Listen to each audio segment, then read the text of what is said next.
ठीक हो गया। तो ये अरफाना कलाम आप कब से पढ़ रहे हैं, बचपन से पढ़ रहे हैं या? ये मुझे बचपन से शौक है, ठीक हो गया। छोटा सा था तो उस वक्त था ये सरकार का ये कलाम जो है ना पढ़ रहा हूँ। ठीक हो गया।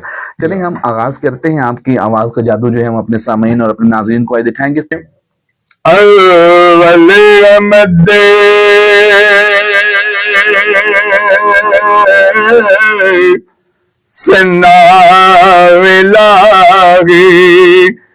जो मालिक हर हर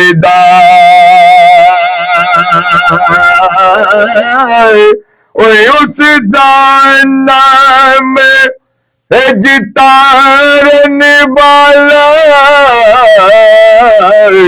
यार मैदान न हरदा टुर गए यार ए मोहब्बता वाले ते लगे नाले ओए आसे ते दिल नहीं लगदा ओ यार मोहम्मद